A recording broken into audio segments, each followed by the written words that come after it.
అతిపెద్ద షాపింగ్ ప్రపంచం సిఎంఆర్ మన మేడ్చల్లో ప్రముఖ సినీ హీరో విశ్వక్సేన్ గారిచే సెప్టెంబర్ 13న గొప్ప ప్రారంభం.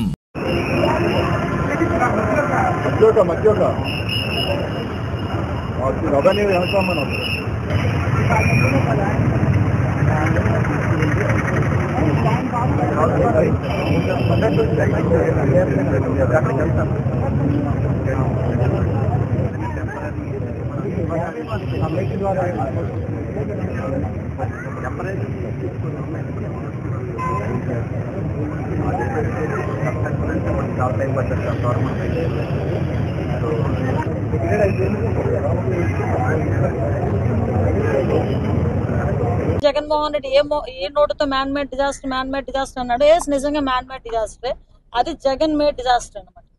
ఆ జగన్ మేడ్ డిజాస్టర్ ఎంత దరిద్రం అంటే, మామూలుగా జరిగిన డిజాస్టర్ అది వేరు, కావాలని ప్రకాశం బ్యారేజ్ నే కోలగొట్టేద్దామని చెప్పేసి డ్యామేజ్ చేద్దామని చెప్పి వాళ్ళు ఆ 3 బోట్లు కూడా 5 బోట్లు కొట్టుకుని రావటం, ఒక బోటు మునిగిపోవటం, ఒక బోటు గల్లంతవటం, ఆ మిగతా 3 బోట్లు కూడా ఒక్కొక్కటి వెయిట్ కూడా చూసుకుంటే 30 టన్స్ నుంచి 40 టన్స్ వరకు ఉంటుంది.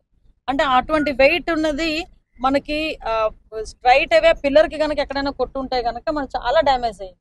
అది కంప్లీట్ గా వైఎస్ఆర్సీపీ రంగులు వేసుకుని ఉన్నది. వైఎస్ఆర్సీపీ రంగులు వేసుకుంటే మనం ఎలాగ మీరు చేయొచ్చు మేడం అనొచ్చు. వైఎస్ఆర్సీపీ రంగులు ఎందుకు వేసుకున్నారంటే, ఇంతకు ముందు గవర్నమెంట్ లో వైఎస్ఆర్సీపీ రంగులు ఎక్కడైనా ఉంటే అది పేటెంట్ రైట్ అనమాట, ఏ ఆరోపణ చేయడానికైనా.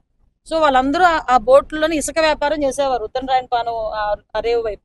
అక్కడ నుంచి ఇక్కడికి తీసుకొచ్చి వాళ్ళందరూ కూడా ఇలాంటి డ్యామేజ్ చేయడానికి చూసారు. కానీ ఒకటి ప్రజలందరూ గమనించుకోవాలి, ప్రజల ప్రాణాలని కూడా లెక్క చేయకుండా, ప్రజలు పోతే ప్రాణాలు పోతే పోనీలే అని చెప్పి కావాలని గవర్నమెంట్ మీద బురద చల్లడానికి ప్రయత్నం చేసిన Jaganmohan Reddy and co batch ని మాత్రం ఏం చేయాలన్నది ప్రజలే ఆలోచించుకోవాల్సిన అవసరం ఉంది. వాళ్ళ మీద అన్ని రకాలైన చర్యలు కూడా తీసుకుంటారు. సుమన్ టీవీలో మీ పర్సనల్ అండ్ బిజినెస్ ప్రమోషన్స్ కోసం కింది నెంబర్ కి కాంటాక్ట్ చేయండి.